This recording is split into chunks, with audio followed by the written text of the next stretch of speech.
हा ती 29 मधलं आहे. नाही नाही 33 मधलं.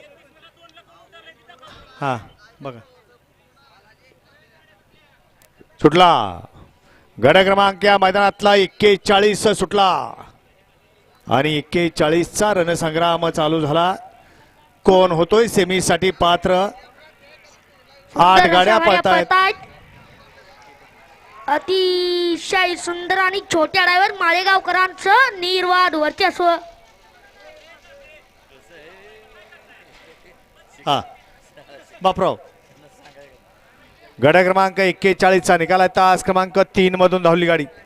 राहुल शेठ वचकलवीर यांचा महाराष्ट्र केसरी वजीर या गाडीचा प्रथम क्रमांकाला विजेत्या बैलगाडी मालकाचं चालकाचं हार्दिक अभिनंदन. सुंदर अशी गाडी पळाली. बोल की. डावीला पळाला रोहन जांभळे जांभूळवाडी आणि भैया ड्रायव्हर गुणवरेकरांची रायफल पळाली आणि रायफल सोबत जो आदत पळाला त्या आदतचं नाव द्या. सुंदर गाडी पळाली छोट्यानं. गाडी सेमीला पात्र. वळला गट क्रमांक या मैदानातला 42